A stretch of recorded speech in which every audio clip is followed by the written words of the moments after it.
controversial book, A Journey in Service. You will recall that IBB released the book days ago, and it has been generating a lot of reaction. What we've been doing on this channel is to read the book chapter by chapter, because it's not everybody that have access to the book, and it is also not everybody that has the opportunity or avenue to sit down and read it. But if you are listening to it, you can multitask. You can be listening to the book, and also you can be doing whatever you choose to do. So we've read chapter 1, chapter 2, chapter 3, and now it's our time to read the fourth chapter. So we've read chapter 1, chapter 2, chapter 3, and today we are going to read the fourth chapter. You will recall that it's been a very interesting read. It's been so detailed, from Ibrahim Babangida's background, where he was born, how he was born, how he attended primary school, how he was convinced to join the military, his experience with his grandmother, his father died when he was 14 years old, how he was able to kind of like pass through life, and so many things that Babangida reviewed in the controversial book, A Journey in Service. So today we'll be looking at the chapter 4. You will recall that the chapter 1 was titled Wushishi Mina and the Gwari Native Authority Primary School, while the chapter 2 is the Provincial Secondary School, be that chapter 3, which we read yesterday, was a young officer and a gentleman. Now today is a very interesting chapter, because we are reading chapter 4, which is the Nigerian Civil War and the NDA teaching years. The NDA means Nigeria Defense Academy. So a lot of mystery has been going on as regards the Nigerian Civil War. Different accounts have been in public domain as regards what transpired during the Nigeria Civil War. Now we are going to hear from IBB what transpired, what is his own account, what is his perspective of the Nigerian Civil War. You will recall during the reading yesterday that IBB made us know that the coup that was done in 1966, I was branded an Igbo coup, and now the Hausa Fulani military officers were, should I say, inspired, or should I say was frustrated by the Hausa Fulani community and even their wives to do a counter coup. And IBB gave us a list of the Igbo people that died during that particular coup. He even went as far as saying that not only did civilians, not only were military men killed, civilians were also killed. So he gave some gory account of what happened during the Nigerian military coup, the popular Ezego coup, and the counter coup. So his next episode is the Nigerian Civil War and the NDA teaching year. So don't forget that it's a total of 13 chapters. We are now on chapter 4. So, and I promise that we'll be reading it bit by bit till we complete. If you have missed any episode, do go to check my video catalog and catch up with it. It just takes you to just click on it, just be listening to it, and of course you can help your enrichment of Nigerian history, politics, coup d'etats, Nigerian army, military, and a whole lot more. Now let us go to the reading, and let me try and fish out the page. I think it starts from page 61. So let me quickly navigate to the page while we start the reading in earnest. Just a moment. Page 61. Trying to locate the page, so we just go ahead and start our reading for today. Okay, I have it. So this is called the Nigerian Civil War and the NDA teaching years. Just a moment, I'm trying to get my settings right so that I can be a smooth reader as possible. Okay, let's start. It is generally agreed that the immediate causes of the Nigerian Civil War were the military coup d'etat of 1966 and the subsequent counter coup that followed it between July 29 and September 29 of the same year. As I have said in the previous chapter, those months were some of the darkest in the history of our country. The sporadic killings and the tension created by the unrest compelled some 50,000 Igbos to flee northern Nigeria for the eastern region by the end of July 1966. Again, I take that. The sporadic killings and the tension created by the unrest compelled some 50,000 Igbos to flee northern Nigeria for the Eastern region by the end of July 1966. But the build-up to that painful situation began earlier, after the head of state, General Aguiyi Ironsi, and Lieutenant Colonel Adekunle Fajuyi were abducted by rampaging soldiers in the early hours of July 29, 1966 in Ibadan and taken away. The country was literally without a government for 3 days. Between July 29 and 31, when their whereabouts were unaccounted for, an atmosphere of uncertainty enveloped the country. Brigadier Olufemi Ogundipe, then the most senior military officer after Aguiyi Ironsi and considered in certain quarters as the natural successor to him, made a broadcast on the afternoon of July 29, 1966, calling for the cooperation of the public in the government's effort to restore law and order in the country. In an attempt to further restore calm, Brigadier Ogundipe sent Lieutenant Colonel Yakubu Gowon to the Ikeja cantonment to appeal to the group of headstrong northern officers led by Lieutenant Colonel Murtala Mohammed, Major Shitu Alao, Musa Usman, and Captain Joe Gaba, who were spoiling for a fight and even toying with the idea of a succession. Those efforts didn't yield results. Then, after a series of behind-the-scenes negotiations brokered by such top civil servants and Alhaji Sule Katagun, then chairman of the Federal Public Service Commission, Alhaji Ali Akilu, then head of the Northern Nigeria Civil Service, Chief Justice Sir Adetokunbo Ademola, and 2 foreign diplomats, the British High Commissioner Sir Francis Cumming Bruce and the American Ambassador Albert Matthews. With the adamant northern officers, a compromise was reached. Lieutenant Colonel Yakubu Gowon emerged. I need to take a pause there. Yeah, IBB is trying to tell us how Gowon became the head of state. Lieutenant Colonel Yakubu Gowon emerged on Monday, August 1, 1966, at the age of 32 years. Again, at the age of 32 years, Gowon became the head of state. According to IBB's account in his book, A Journey in Service, Gowon became the head of state at the age of 32 years. Just 32. You can imagine the life of a 32-year-old guy in Nigeria today. Some of them, their life never even get meaning. Their life never even get behind. They don't even know where they are going. Some of them are just unemployed. Some of them now that don't have the opportunity that Gowon has. Some of them are now bandits, terrorists, Boko Haram, all these kind of things. Unfortunately, let's continue the reading.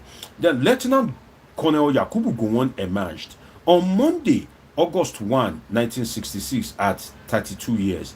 The new head of state and commander-in-chief of the armed forces emerged at 32. The new head of state and commander-in-chief of the armed forces. A statement was subsequently issued stating that Gowon had been chosen to be commander-in-chief by most of the Supreme Military Council members. The emergence of Lieutenant Colonel Gowon as the new commander-in-chief of the Nigerian Armed Forces marked the beginning of the tension between Gowon and Lieutenant Colonel Emeka Odumegu Ojukwu. Call your Igbo brethren to come and listen to this broadcast too. It's getting interesting.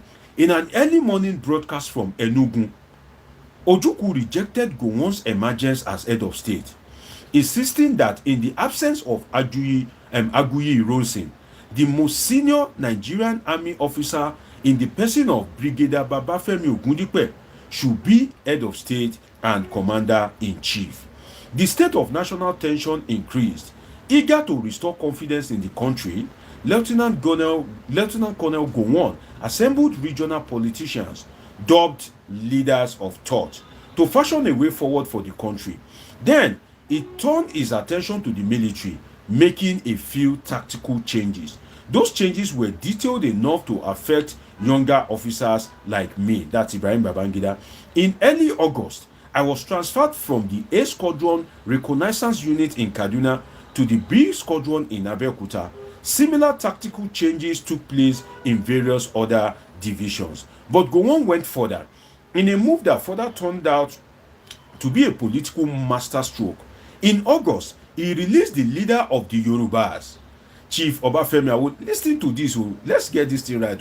In a move that turned out to be a political masterstroke, in August, Gowon released the leader of the Yorubas, Chief Obafemi Awolowo, from Calabar prison, where he was serving a prison sentence for treason, and secured in the process the much needed support of the Yorubas at that time. Unfortunately, Gowon's commitments to the Igbos that their lives were saved in northern Nigeria were unfulfilled. Almost simultaneously with the deliberations of the leaders of thought taking place in Lagos, perhaps the most horrific killings of Igbos occurred in different parts of northern Nigeria on September 29, 1966. The killings were frightening. A deluge of refugees swamped eastern Nigeria from practically all parts of Nigeria. Faced with this intolerable situation, Ojukwu understandably barred the Eastern Nigeria delegation from further attending Gowon's peace and reconciliation talks in Lagos, insisting that the life of Igbos outside Eastern Nigeria were unsafe. The country was locked in a national stalemate until Lieutenant General Joseph Ato Ankara, who had become Ghana's head of state after the overthrow of Kwame Nkrumah, stepped in by suggesting a natural and safe venue for an actual reconciliation conference between Ojukwu and the federal government led by Yakubu Gowon. That intervention, seen as the last chance to prevent an all-out war, led to the famous peace conference in the southern regional town of Ghana, Aburi, between January 4 and 5, 1967. That conference between the Eastern Nigerian delegation led by Lieutenant Colonel Ojukwu and the federal delegation led by Lieutenant Colonel Gowon resulted in the famous Aburi Accord. In the absence of fully published records from the federal government regarding what transpired at the Aburi meetings, the details of what happened have remained speculative. While the published accounts of the Eastern Nigerian delegation insisted that an agreement for a loose Nigerian federation was agreed to, the federal government claimed that the agreement reached was understood and seen within the framework of a united Nigerian state. The one area of agreement on both sides that force was not to be used to settle the Nigerian crisis. In response to the Aburi Accord, the federal government promulgated Decree 8, which was meant to embody the accord as understood by the federal government. At the meeting of the Supreme Council in Benin on March 10, 1967, where Decree 8 was to be ratified by the military governors, Ojukwu boycotted the talks, claiming that the decree violated the spirit and the meaning of the Aburi Accord. These differences in interpretation were the final trigger for the outbreak of the Nigerian Civil War. Meanwhile, amid the tension and deliberations, I left for the United Kingdom, that's Ibrahim Badamasi Babangida IBB, left for the United Kingdom in early April for what was supposed to be a short course at the Royal Armoured Corps based in Bovington Camp in Dorset in southwest England. This was an advanced course on driving and maintaining armored fighting vehicles (APV) and operating vehicles, weapon systems, and communication equipment. I look forward to this course with great interest.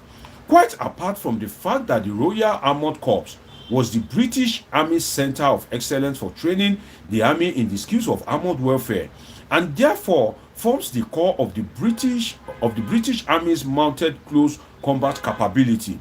The center also derived its reputation from the fact that it had different schools that specialized in signals, communication information system, driving and maintenance, and specialized AFB gunnery school and the Royal Armoured Corps Training Regiment. Without question, Dorset was the ideal place to be at that time in my career.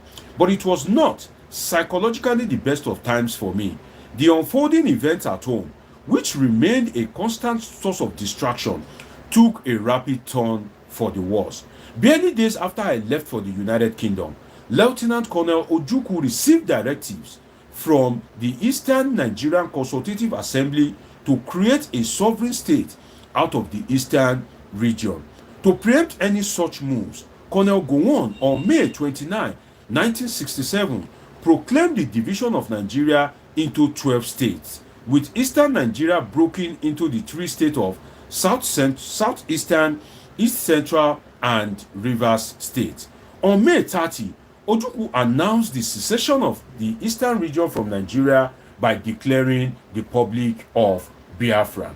The federal government placed an embargo on all shipping activities to and from the new state of Biafra and launched a police action, that's in quote, a police action to retake the secessionist territory. When that failed to deter Ojukwu, the federal government declared war on Biafra on July 6, 1967. The Nigerian Civil War began. Fortunately, this development at home coincided with the end of my course at Dorset. Without being recalled, I knew that I had to return home to play a role in the struggle to keep the country united.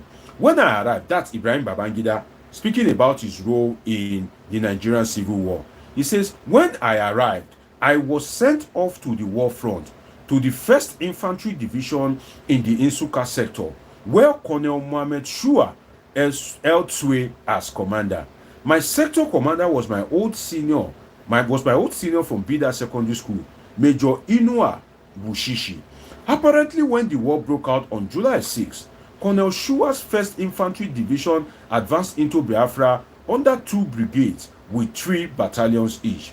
The 1st Brigade advanced from the axis of the Ogunga-Nsukka Road, while the 2nd Brigade advanced on the Gadem-Obudu-Ogoja Road. Despite fierce resistance and heavy casualties in those early days, the 1st Brigade advanced on the town of Nsukka, which fell to the federal troops on July 14.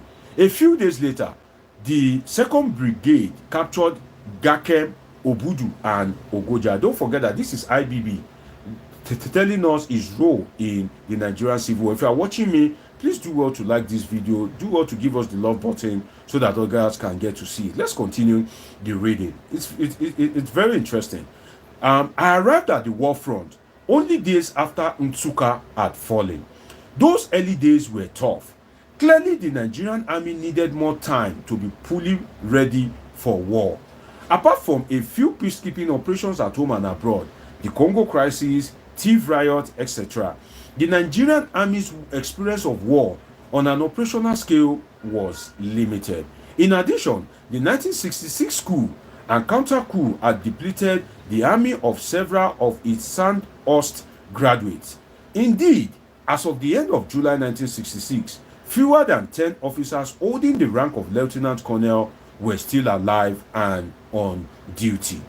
Faced with the shortage of experienced officers, we had no choice but to rely on the support of non-commissioned officers, NCOs, some of whom may have had combat experience from World War II, but were unfamiliar with more modern weaponry. My own experience tells the story of those difficult early days. Although a trained armor officer, I, Ibrahim Babangida, was assigned an infantry role as commander of the 44 Infantry Battalion, also known as the Rangers.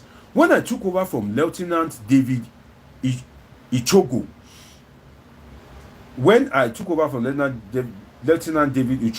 while I was acutely aware that the functions of armored and infantry officers overlap in such places as troop training, the evaluation of operational situations, and the operations of morale and combat efficiency, I also quickly came to terms with the fact that as a young 25-year-old commander of my new battalion, my role was different. Now, let me point out something for you in Ibrahim Babangida's role in the Nigerian Civil War.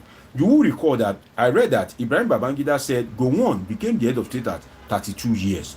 IBB now became a commander of a new battalion, commander of a battalion during the Nigerian Civil War at the age of 25. So you want to ask yourself, these people, you are still alive, and you are not creating opportunity for Nigerian youth. Nigerian youth, a 25-year-old boy in Nigeria today, majority are just, they've not even gotten the bearing of their life.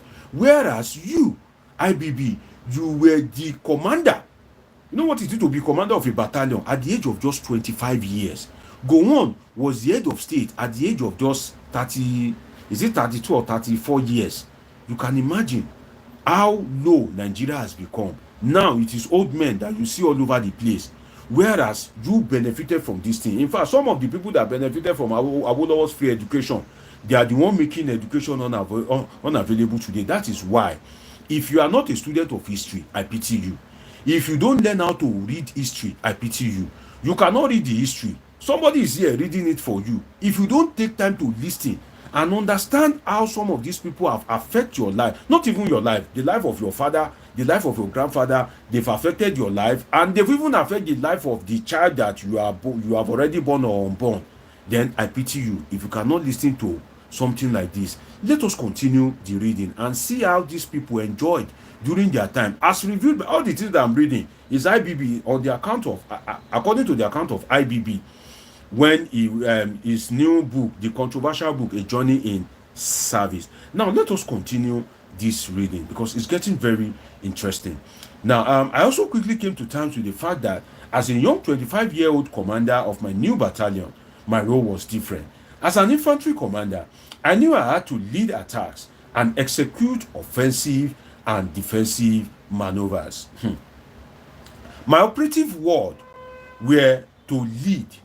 I knew this, albeit in theory, but now I was saddled with that function in practice. Let me just put a comment. You see now, Babangida did not have experience. He said all the experience he had when he was made a commander during the Nigerian Civil War was just in theory. But you see some of these politicians today, they will be saying, oh, you want to become president. In fact, go and start from House of Assembly. You don't have experience. Whereas these people were given experience, were given opportunity during their time. But to give young Nigerians the opportunity now is a problem. You see, I was saddled with that function in practice. Now, let's continue. It was necessary, particularly at the inception of the Civil War, to lead by example. And this is a point that needs to be emphasized here. We had a few ex-servicemen who were unable to handle sophisticated weapons, but we needed to retrain them to blend in with more current rules of engagement. However, in retraining them, we need to prove that we could handle the weapons we were asking them to take and face the enemy as much as they could. We needed to inspire them and boost their morale. The soldiers wanted an officer who would say to them, "Follow me, let's go," and they would follow. No officer who lacked courage or conviction could be effective in the situation before us, particularly as the fighting men believed they were fighting for a just cause to keep the country united. But a curious twist of irony in the reality of the war adversely affected me. There I was, determined to fight to keep the country united. But I also knew that across from us, on the other side, were persons we are trained with. Interesting. Hear this.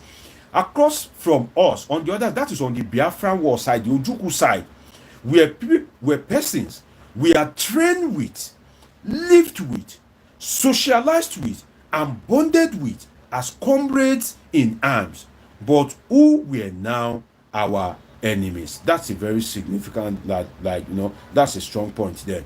It was painful, but I knew that it was a job that I had to do, that needed to be done. Before I settled down to the realities of combat, events denigrated very rapidly by early August. On August 9, Biafran forces led by Lieutenant Colonel Victor Banjo, who, by the way, was the first Nigerian director of the Electrical and Mechanical Engineering Corps of the Nigerian Army, crossed their western border through the Niger River into Benin City. By August 21, Biafran soldiers had reached Ore, in present-day Ondo State, a mere 210 kilometers away from Lagos. Let me stop there for a moment. It means that when the Civil War broke out, even the Biafran soldiers, they have some might, power, and strength too. Because according to Babangida here, by August 21, that's 1967, Biafran soldiers had reached Ore in present-day Ondo State, a mere 210 kilometers from Lagos. The Biafran military administrator of Benin even declared it the Republic of Benin. Not unexpectedly, the federal government response to the invasion of Benin was swift. In a full-scale declaration of war, General Gowon put Colonel Murtala Mohammed in command of a newly formed 2nd Infantry Division, with a directive to expel the Biafrans from the Midwestern state, defend the border of the Western state, and attack Biafra. Again, I need to read that again. Gowon gave the command. Let me read that from the beginning. See, this is not the time that you will listen and you won't listen attentively. You need to listen to this. Not unexpectedly, this according to Ibrahim Babangida now, is saying that not unexpectedly, the federal government, led by Gowon's response to the invasion of Benin was swift. In a full-scale declaration of war, General Gowon put Colonel Murtala Mohammed, that one that was killed, right, the former head of state, that I think it was after Gowon later became an head of state, Colonel Murtala Mohammed in command of a newly formed 2nd Infantry Division, with a directive to expel the Biafrans from the Midwestern state, defend the border of the Western state, and to attack Biafra. Are you with me or not? And to do what? To attack Biafra.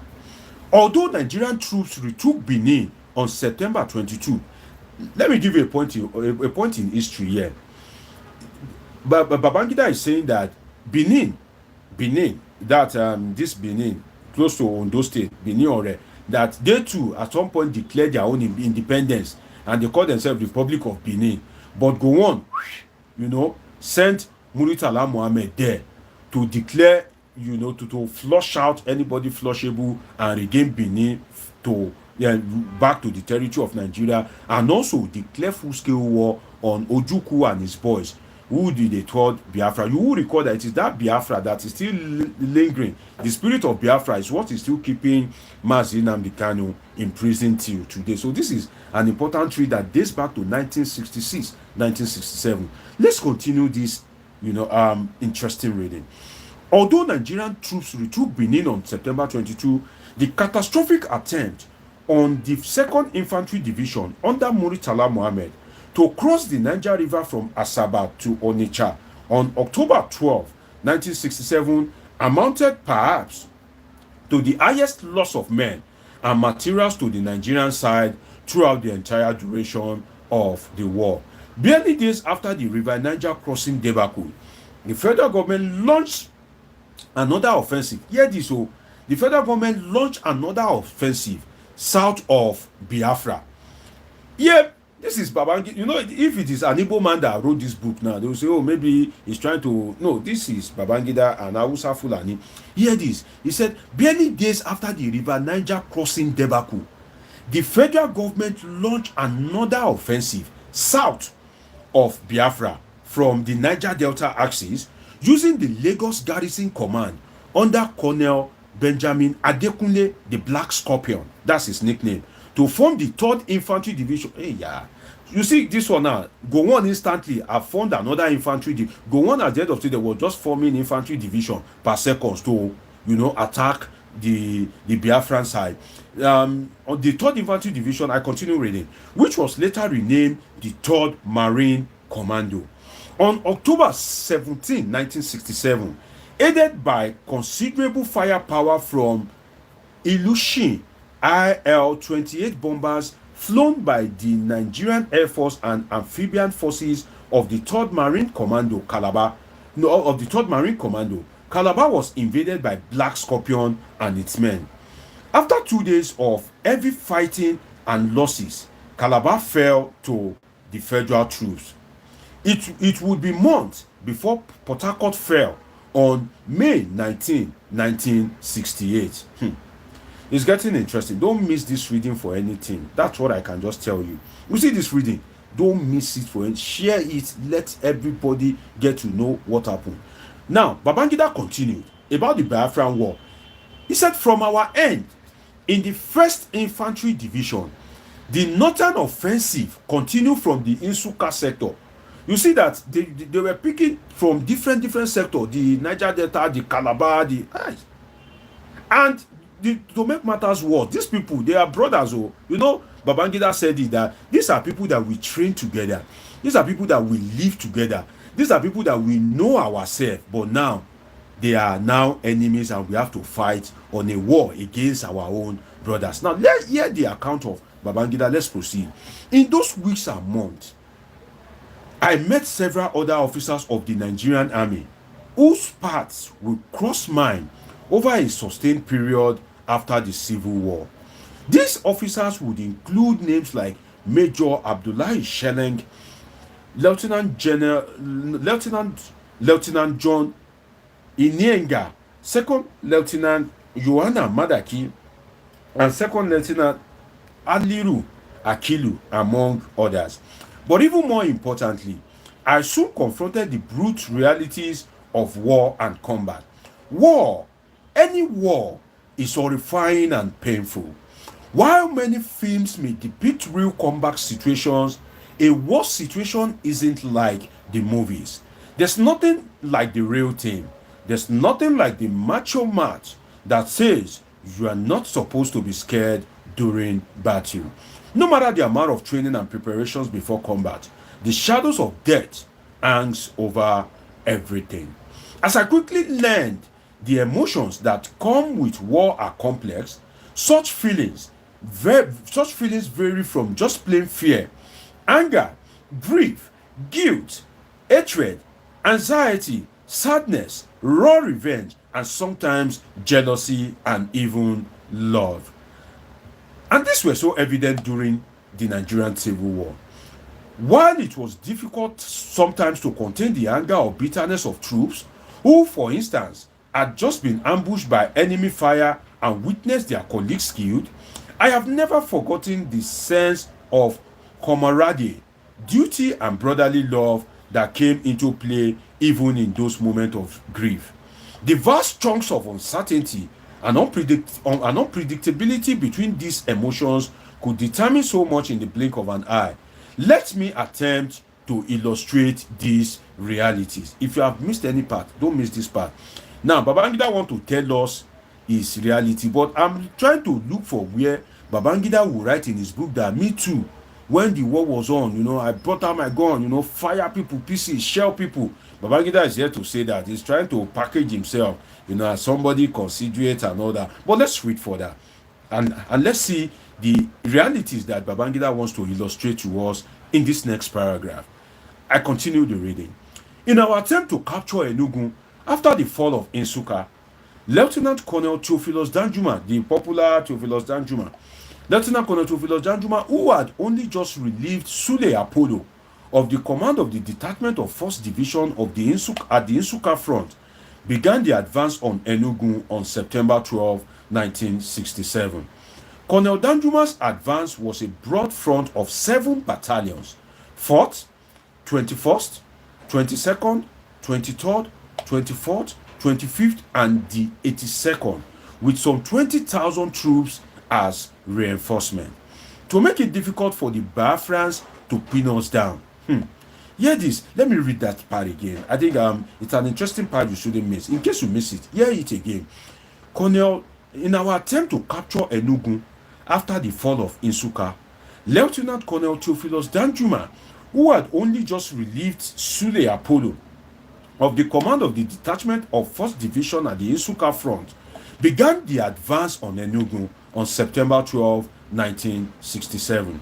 Colonel Danjuma's advance was a broad front of 7 battalions. You heard that right. 7 battalions, which is the 4th Battalion, the 21st Battalion, the 22nd Battalion, the 23rd Battalion, the 24th Battalion, the 25th Battalion, and of course the 82nd Battalion, with some, that's like, maybe, is it the total or an additional? It says with some 20,000 troops as reinforcement, to make it difficult, again I repeat, to make it difficult for the Biafrans to pin us down. That means what Babangida is saying here is that Nigerian government under Gowon went all out. They left no stone unturned to make it difficult for Ojukwu and the Biafran soldiers to pin them down. Let's continue this great reading.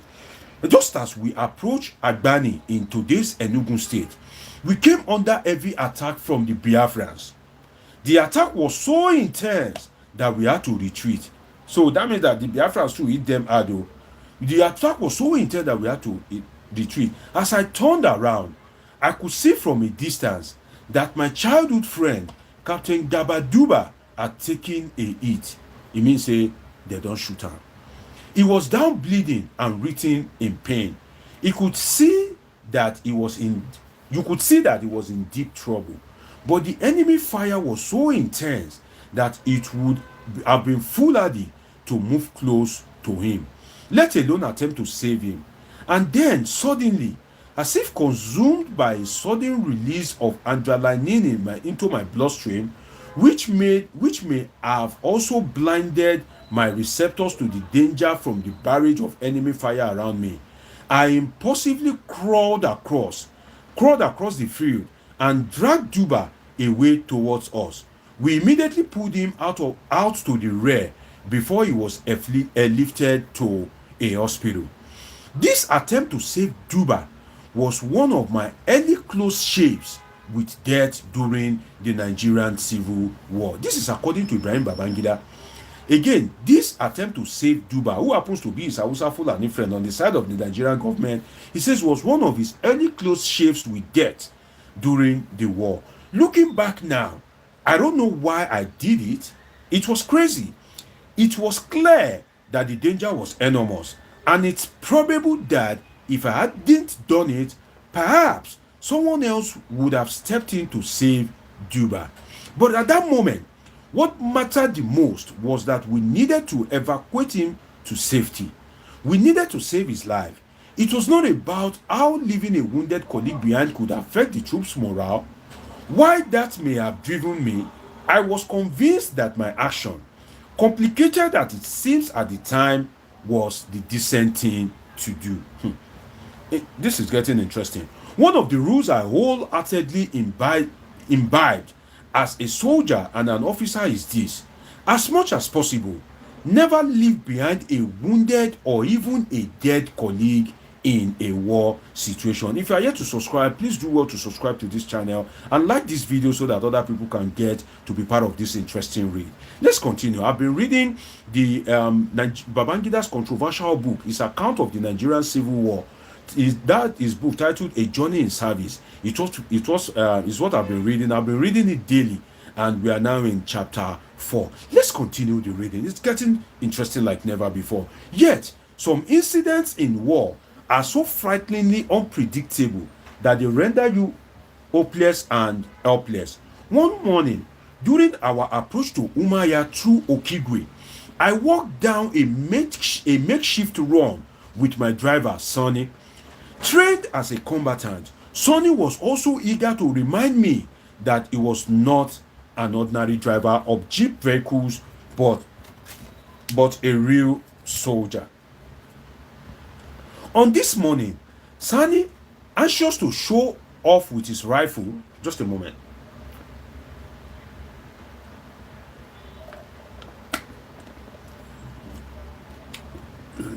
On this morning, Sonny, anxious to show off with his rifle, which he carried across his shoulder in the standard patrol carry position, was in one of his bubbler moods as he walked 2 steps behind me. And then, suddenly, out of nowhere, a stray bullet hit Sonny and he dropped dead beside me. I was petrified and consumed with fear. 1 minute, Sonia and I were engaged in a spirited exchange, and the next minute, he was dead. It was a horrifying experience that I never recovered from throughout the war. Life has to have some more meaning, I thought to myself.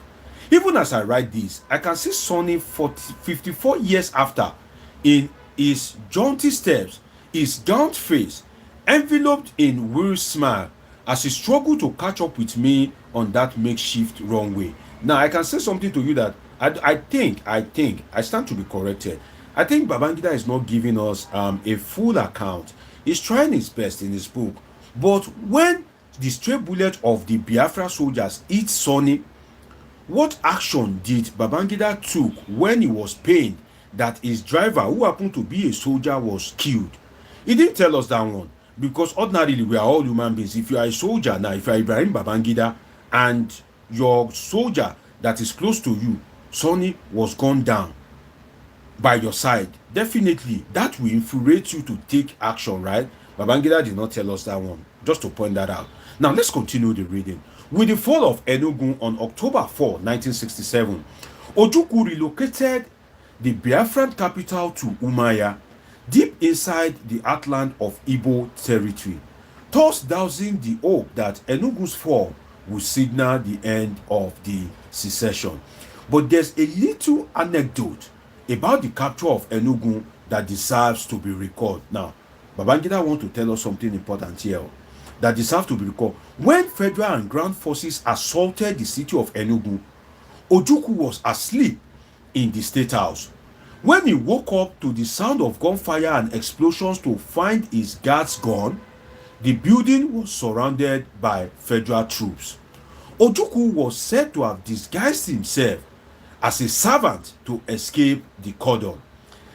Had he been arrested, it is probable that the war might have ended earlier, saving millions of lives and destruction. Now, the attention of federal troops shifted to Umuahia. After the first attempt to take Umuahia by the 3rd Marine Commando failed, Colonel Shua gave the task to Lieutenant Colonel Danjuma, who commenced the invasion of Umuahia just days before March 27, 1969. Let me take a break to tell you something. You see, if history was properly taught in our school, and if our parents, some of them that are not educated, if they are properly educated to teach some of us what really transpired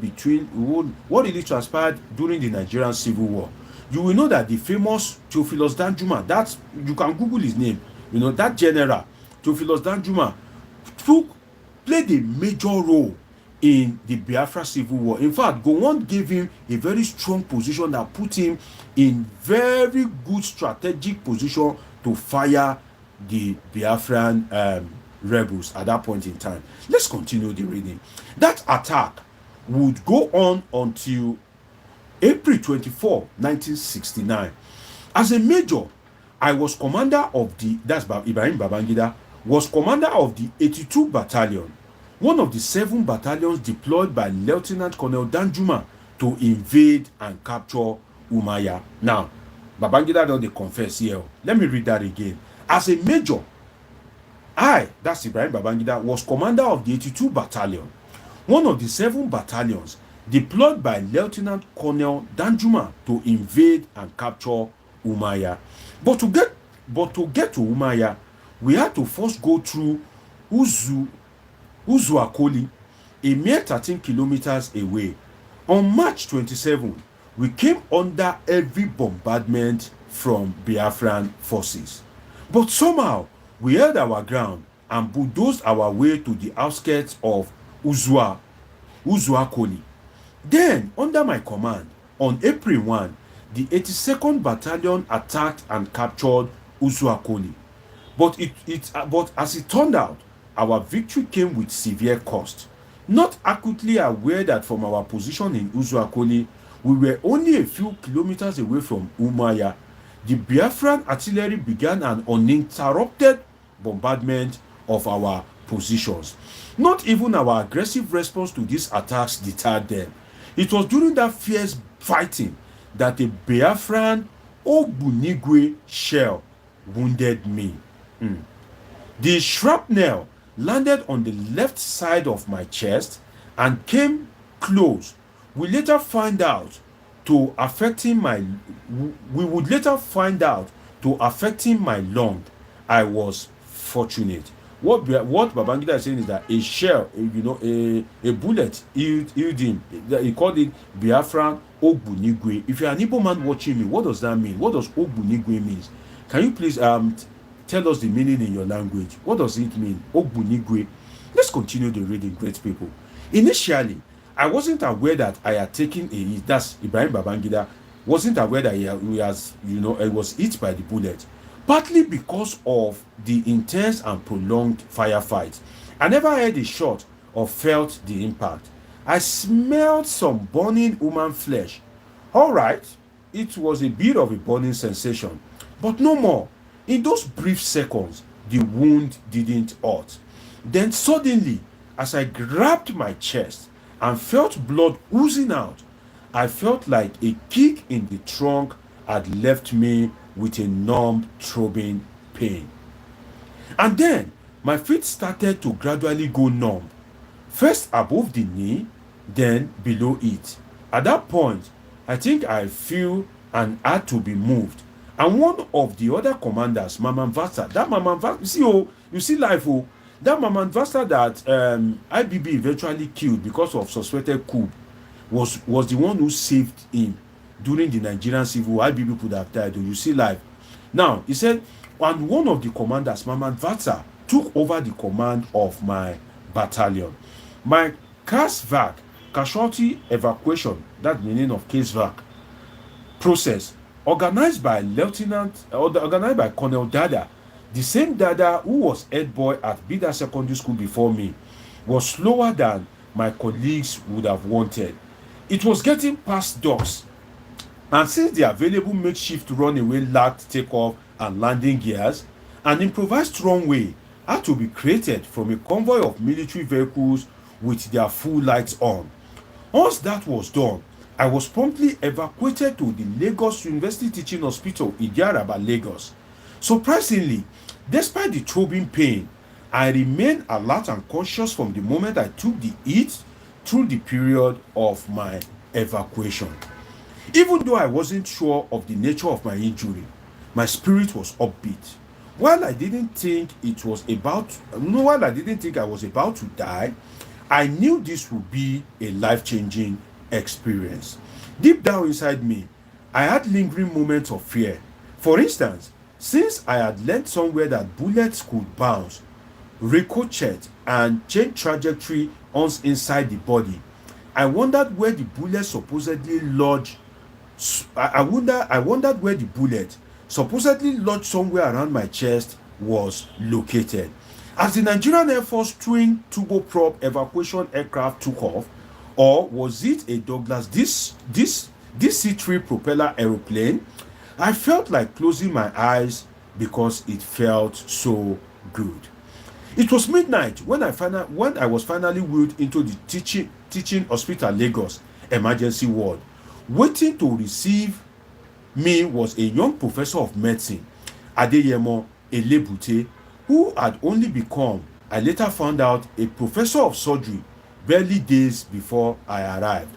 A pleasant and amiable gentleman, Professor Elebute and his lovely wife, Dr. Oyinda Elebute, who later became a professor of physiology, took excellent care of me and provided me with the best medical care available. After tests showed where the shrapnel was lodged, Professor Elebute opted for surgery, but he backed off once he identified my mortal and dreaded fear of surgery. Ultimately, he recommended long bed rest for me, warning me that while the shrapnel would not kill me, it could pose a minor future challenge if I lived to be a grand old man. I still await that challenge as I navigate my twilight years. Wait, is Babangida saying that bullet is still in his body, that shrapnel? I think that's what he's saying here. Okay, let's continue. My 4-week stay at the teaching hospital with Yaraba in Lagos was most unexpectedly rewarding. That stay allowed me to re-establish contact with my old friends, some of whom were parents at the same hospital. But of particular interest here was the late Colonel William Godang Waube, who was aide-de-camp to the then head of state, General Yakubu Gowon, a young former anti-tank commander in the 2nd Battalion, who had also served as General Irosi's security detail before Urosi was ousted from power. Waube and I come a long way. Waube kept the head of state adequately informed about my welfare, which helped immensely. But even more importantly, The period spent in the hospital allowed me to reflect on my life. The fact that I almost came close to losing my life in combat compelled me to reassess the options about my life. Although I was only a few months shy of my 28th birthday, I had never seriously considered getting married, let alone raising my own family. Then it struck me that if I had died from my wounds, that would have been it. There would have been no offspring to keep the flag flying. In the middle of these deliberations with myself, a major national event played itself out that convinced me that I was in good company. The head of state and commander-in-chief of the Nigerian Armed Forces, General Gowon, took his art trope. That's it's lovely, sweetheart, right? I think took his art trope, Miss Victoria Zachary, to the altar in marriage.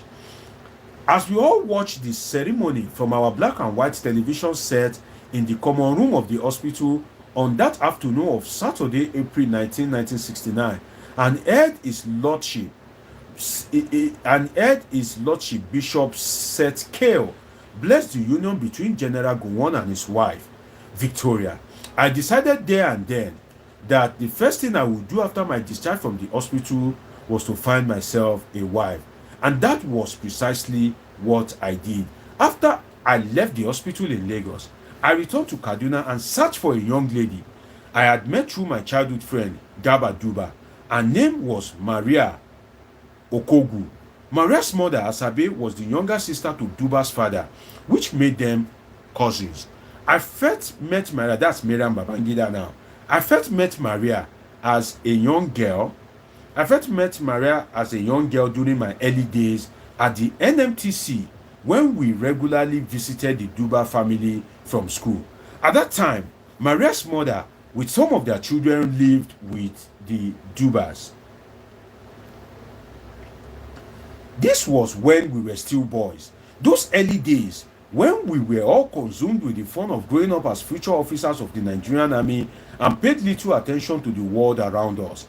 Time had since passed. Maria, now 21, was a student at the Federal Training Center in Kaduna and seemed to possess everything I wanted in a wife.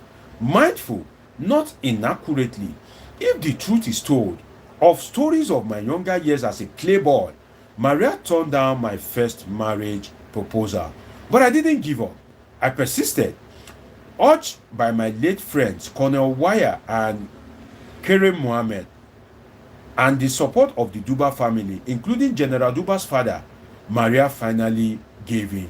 On September 6, 1969, we were married at the marriage registry in Kaduna, followed by Islamic rites. My best man was Major Abubakar Waziri. Shortly after, Maria converted to Islam and changed her name to Miriam.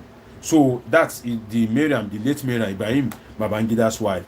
Let's continue. After months of marriage, I returned to the war front, first to Abakaliki and later to Umuahia. By now, of course, Umuahia had fallen to the federal troops, but it took more than the effort of the 1st Division to accomplish that feat. From April 3rd, the Nigerian Air Force started bombarding the Aba-Umuahia road from Uzuakoli to Umuahia. That bombardment lasted for 8 days. Although no fighting occurred inside Umuahia, the heavy bombing by the Nigerian troops destroyed the surrounding areas. Nigerian troops finally captured Umuahia on April 22, 1969. Umuahia remained under Nigerian control until after the war and became the headquarters of the 1st Division of the Nigerian Army. After a period of stalemate in the fighting, in mid-1968, brought about by the gains recorded by the Biafran Army on account of the work of such foreign machineries as the Swedish Count Carl Gustav von Rosen, Gunnar Haglund, and Martin Lang, who kept flying in weapons and other supplies. Things picked up again after Gowon declared a final offensive in September 1969. On December 24, 1969, the 3rd Marine Commando, this time under the command of Colonel Olusegun Obasanjo, it's getting interesting. Now, Obasanjo now is involved. Baba Yabo is involved in the Nigerian Civil War. He said on December 24, 1969, the 3rd Marine Commando, this time under the command of Colonel Olusegun Obasanjo, and a continuation of the remarkable work begun by Colonel Benjamin Adekunle, launched a fierce attack on what was left of an encircled Biafra. So Obasanjo to launch serious attack on Biafra. Now secret they come out. So encircled Biafra and managed to capture Biafra's last stronghold, Owerri and Uli Airstrip. That means it was Obasanjo's military boys that captured Owerri and Uli Airstrip during the Nigerian Civil War. On January 8th, the new Biafran president, General Philip Effiong, declared a ceasefire and surrendered to Nigeria on January 15, 1970. We didn't believe Colonel Danjuma when he taught the formations between December 11 and 12 to tell us that the war was over. We thought he was joking until he showed us evidence that Ojukwu had escaped to Cote d'Ivoire. After exactly 2 years, 6 months, 1 week, and 1 day, the Nigerian Civil War ended. Hear this. After exactly 2 years, 6 months, 1 week, and 1 day, the Nigerian Civil War ended. The war raged between July 6, 1967 and January 15, 1970. It is difficult to adequately estimate the impact of that tragic war in a short piece like this. The bare figures are grim.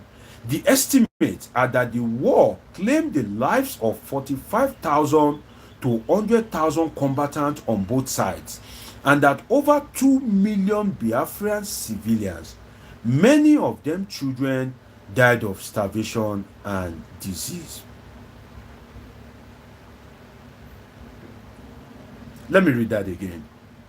The estimates are that the war, that's the Biafran Civil War, according to Ibrahim Babangida in his book that I'm reading to you, the estimate are that the war claimed the lives of 45,000 to 100,000 soldiers on both sides, and that over 2 million, 2 million Biafran civilians, many of them children, died of starvation and disease. If you Google Biafran Civil War, you see still the picture of some of those children those years. You see the skeleton showing in their body, of the starvation during the Civil War. 2 million. So that means 2 million Igbo people died of starvation and disease during the Civil War. 2 million. Okay. That's according to Babangida, not according to me. According to Babangida. Okay, let's continue. Between 2 million to 5 million persons were displaced during the same period. These losses do not include the war's overall economic effect, its drain on the country's financial and material resources, and the fact that most industrial plants stopped working, leading to unemployment in some places and adversely affecting the country's gross domestic product, GDP. Nor can any meaningful evaluation ignore the impact of that war on the populace. War is horrifying and painful. Those of you calling for war now, we go to war. I hope you are hearing now. War is horrifying and painful. All wars erode human dignity in places, and sometimes destroy the best in us, and remain so for a long time. While the destruction of infrastructure can be fixed and the damages to social and health sectors repaired, the traumatic scars often remain much longer. It might be an obvious point, but it's fair to state that soldiers experience war differently from civilians. While both suffers in times of war, women and children bear the greater brunt of war's immediate and traumatic effect. But for soldiers, the sense of fear that results from the daily experience of war, whether as perpetrators or victims, leaves lasting traumatic scars that last even longer. An equally challenging task will be quantifying the inevitable post-war marginalization that Igbos, listen to this, marginalization that Igbos who had suffered the most during the war experienced afterwards. Listen to this. I didn't say it. It's Babangida that said it. Listen to this again. An equally challenging task will be quantifying the inevitable post-war marginalization that Igbos who had suffered the most during the war experienced afterwards. So Babangida even acknowledged that Igbos are marginalized. Let's continue. Fortunately, on May 29, 2000, on May 29, year 2000, President Olusegun Obasanjo commuted to retirement the dismissal of all military personnel who fought on the side of Biafra, arguing at the time that it was the right thing to do. Clap for Obasanjo like this. Again, he said, fortunately, on May 29, year 2000, President Olusegun Obasanjo commuted to retirement the dismissal of all military personnel who fought on the side of Biafra. That means that when the Biafra war began, some Igbo officers that decided to go and fight on the side of Biafra, that didn't fight on the side of Nigerian army, the military government of Gowon said they were dismissed.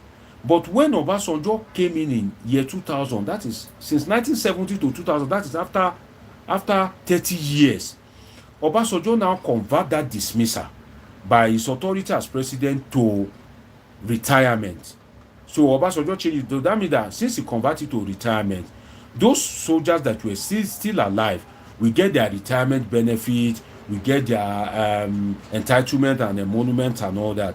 I think that's quite commendable on the part of Obasanjo. Let's continue IBB's account of this interesting book. With the war over and the country entering the inevitable rebuilding phase of reconstruction and reconciliation, we all had to confront that reality. General Gowon's posture made rebuilding easier, as embodied in his no victor, no vanquished policy. Now seconded to Umaya to help with rehabilitation work, I faced a new challenge between January and August 1970. The effects of the war were palpable. There was poverty everywhere. People were hungry, homeless, and in need of urgent medical care. Even if we shared the food of our unit with those in need, as we did, mainly with young orphans who had lost everything, it didn't get anywhere. We needed to do more.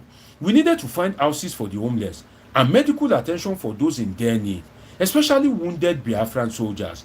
But first, we needed to win over the confidence of many, particularly the elite, that we meant well and that the war was truly over for us.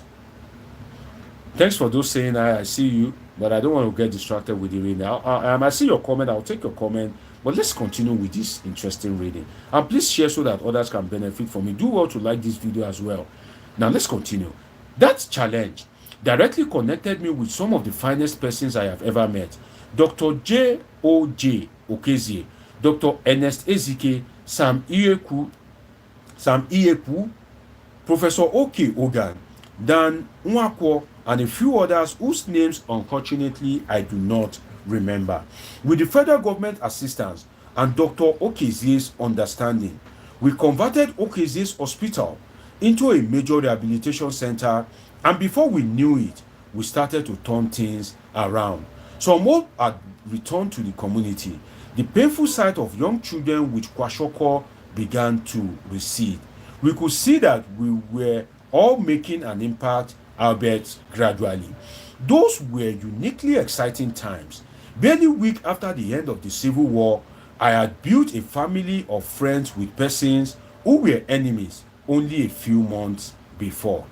I am delighted that I could bond with these friends many years after the end of the war. Dr. Okezie served as Federal Commissioner for Agriculture in the Gowon administration. When I became president many years later, I reached out to some of those I met during this period to assist our administration in rebuilding our country.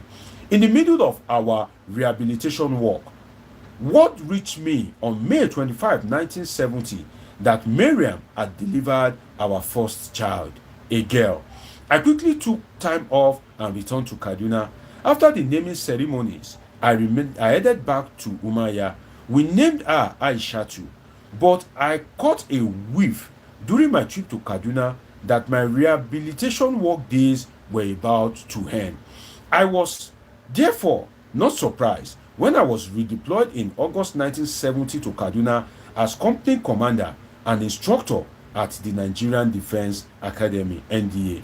As an instructor, my NDA years between 1970 and 1972 were memorable. Between those years, I attended two major training courses abroad. The first was a 2-month company commander's course at the School of Infantry in the United Kingdom in 1970. The second course was the Advanced Armored course at the United States Army Armor School, Fort Benning, near Columbus, Georgia. But it was my teaching year at the NDA that stood out for me during those years. Let me take a pause to say something. You see, from what I've read about Babangida's account of his military years, if you didn't join military during those years, and the military send you to India, send you to US, send you to UK for training for courses, if you are in the Nigerian military now, or you just join military, or you are thinking of joining Nigerian military, you no get luck at all. It was during the Babangida's time that Nigerian military was truly Nigerian military. Let's continue the reading. As I started in the previous chapter of this volume, NDA has come a long way since it was first established in 1964 as a reformation of the British-run Royal Military Forces Training College (RMFTC), which was later renamed the Nigerian Military Training College (NMTC) at independence. In 1985, the academy offered undergraduate training programs to military officers. Today, it provides postgraduate studies for MSc and PhD.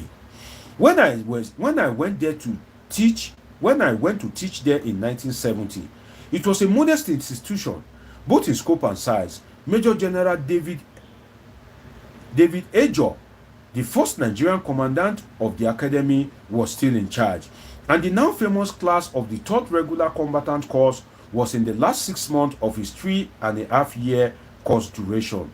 Meeting with that class when I arrived in September 1970 was a pleasure. Made up of some of the brightest young men I have ever had the privilege of working with, members of the 3rd Regular Combatant course, all 45, were admitted to the NDA on September 3, 1967, barely weeks after the outbreak of the Nigerian Civil War in July. That outstanding class included names like Chris Abutu Garuba, Awali Jauji Kazi, Samuel Victor Leonard Malu, David Alechenu Mark, Fidelis Ogiri Ochefu, Isaac Ariola, George Uga, Mufu Balogun, Jonathan Babatunde Ogbeya, Anthony Ojomo, Adetunji Idowu Olurin, Raji Alagbe Rasaki, Barao Suleiman Said, Festus Bikepre Pobeni, Timothy Mai Shelpidi, and Okia Michael Akigbe. That class was a handful. I interacted so well with them that these fine officers, many of those still alive are now retired generals, admirals, vice marshals, and grandfathers, got branded all sorts of names in later years, from the costume mafia to the so-called IBB boys. When in 2019, members of that class celebrated the 5th anniversary of their admission to NDA, I had this much to say. That's IBB now. Most of them were my students. I trained in the military school. I taught most of these sharps in the army. Most of them I also knew personally. I know the brightest among them. Most of the most promising among them were the ones I encouraged to go where I was. I talked with them and argued with them because they were knowledgeable. That was the beginning of the concept called IBB boys. But now they were grown up. They are mature people. They can now be called IBB elder statesmen. The role I have continued to play in their life is to maintain a good relationship with them. We all respect each other, and we get to know what everyone is doing. If there's any requirement of any kind, the person comes and we discuss and share ideas. I give advice and with the benefit of my experience, we find a common solution to it. After completing my advanced armored officers course in the US in late 1972, I was deployed to Lagos as commander of the Reconnaissance Regiment. Miriam and I had our second child, Muhammad, on February 2, 1972. We all settled quietly at our Ikeja cantonment residence until I assumed command of the now fully constituted Nigerian Army Armored Corps in 1975. And will be seen in subsequent chapters of this volume. Several evolving events in 1975 combined to change my life in ways I would never have expected. Well, that's the end of the chapter. The next is chapter 5. Now, it's been an interesting read. We read in this chapter 4. By the way, we've been reading it since the last 3 days. The newly released autobiography, the controversial book released by Ibrahim Babangida, titled A Journey in Service. Those of you that have been following me from day one will recall that we kind of like reviewed a lot of secret in quote as detailed in the book of Ibrahim Babangida, and I said it that God willing, by the special and mighty grace of God, we'll try and see it to the end. God give me energy and strength. So now we are in chapter 5, and the chapter 5 is page 82. Start from page 81, and the book is 398 pages. That means that we've only covered about 90 pages, and we still have a whooping 300 pages to go. So that means if you are yet to subscribe, of course you really need to subscribe to this channel so that you can catch up with my daily read of this book. Tomorrow, by the special grace of God, God willing, we continue with chapter 5. Share this video to those who know, those who needs to know what happened in the Nigerian Civil War. Share it to your Igbo brethren, share it to your Hausa Fulani brethren, of course share it to your Yoruba brethren as well, so that they can get to know and be a part of history. It's been an interesting time with you on this episode. See you tomorrow as I continue the reading. In all you do, always remember that I love you all sincerely.